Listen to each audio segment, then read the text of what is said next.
বাটিকের একটা normal three piece দিয়ে কিভাবে আমি নিজের একটি ওয়ান পিস তৈরি করলাম আর বাচ্চাদের দুইটা কুর্তি বানালাম সেটা আজকে দেখাবো।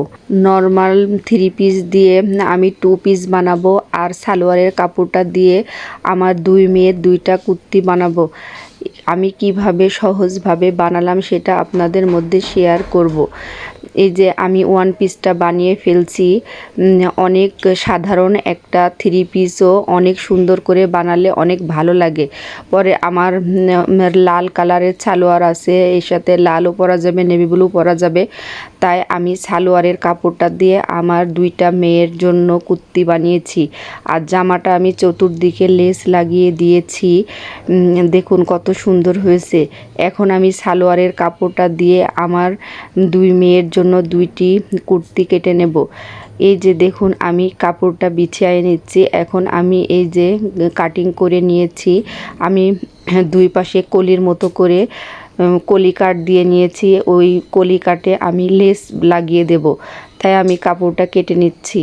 দেখুন আমি কিভাবে সহজে কুর্তিটা সেলাই করে ফেলছি সেটা দেখাচ্ছি। লেসটা অনেক সুন্দর করে লাগিয়ে নেব।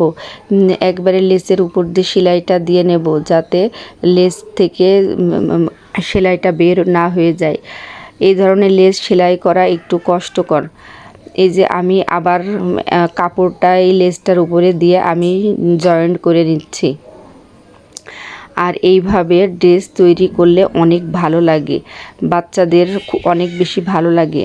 আমার ছোট মেয়ে সব সময় ম্যাচিং ড্রেস পছন্দ করে, বলে মামনি তোমার মতো আমার ড্রেস তৈরি করে দাও। তাই ওর জন্য আমি এই ড্রেসটা তৈরি করতে আসলাম। আপনাদের যদি এই ড্রেসটা ভালো লেগে থাকে তাহলে এরকম ডিজাইন করে আমার কাছে অর্ডার করতে পারেন। আমি সেম এরকম ডিজাইন করে বানিয়ে দিতে পারবো, কারণ আমি অর্ডারও করে থাকি। এই যে আমি এখন চাপ সেলাইটা দিয়ে নিচ্ছি।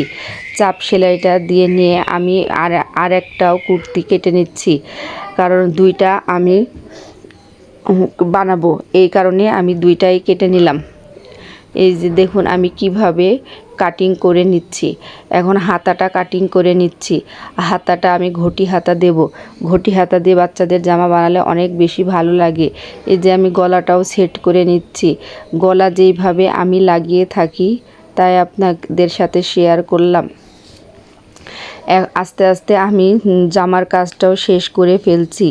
এই যে গলাটা লাগানো হয়ে গেলে তারপরে আমি গলাটা উল্টে সেলাই করে নেব যাতে গলার ফিনিশিংটা সুন্দর আসে। এই যে গলার উপরে চাপ সেলাইটা দিয়ে নিচ্ছি, তাহলে গলার ফিনিশিংটা সুন্দর আসবে, দেখতেও ভালো লাগবে। নর্মাল আমি গোল গলা দিয়েছি, গোল গলা দিলে বাচ্চাদের অনেক ভালো লাগে। আর একবারেই সিম্পল কোনো ডিজাইন দিইনি, কারণ গলার মধ্যে লেস লাগালে ভালো লাগবে না।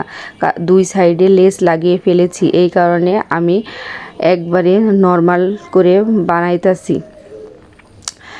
এই যে আমি আবারও একটা চাপ সেলাই দিয়ে নিচ্ছি। দেখুন আমি আবার যখনই কাপড় কাটিং করি আবার লক করে নিই যাতে সুতা এড়িয়ে না যায়। একদিকে সেলাই করি একদিকে লক করে নিই। লক না করলে বাচ্চাদের ড্রেস অনেক সময় সুতা এড়িয়ে যায়। আমি সুতি জর্জেট সবগুলাই লক করে নিই। এই যে আমি হাতাটাও লাগিয়ে নিচ্ছি। দেখুন আমি কিভাবে হাতাটা লাগিয়ে নিচ্ছি, অনেক সহজ। আপনারা যদি একটু মেশিনের কাজ জেনে থাকেন, সেলাইয়ের কাজ জেনে থাকেন, তাহলে একটু বুদ্ধি খাটিয়ে এই ধরনের জামা তৈরি করতে পারবেন। আর এই ধরনের জামাগুলা বাচ্চাদের পরালে অনেক বেশি ভালো লাগে, অনেক আরামদায়ক। গরমে অনেক আরাম, এই জামাগুলো অনেক ভালো লাগে। দেখুন এই জামাটা কেমন হয়েছে। এই দুইটা জামা আমি তৈরি করেছি বাচ্চাদের জন্য, আর আমার জন্য আমি তৈরি করেছি, আমার জন্য টু পিস তৈরি করেছি। আর সালোয়ারের কাপড়টা দিয়ে ওদের দুইজনের দুইটা কুর্তি বানিয়েছি। দেখুন কত সুন্দর লাগছে।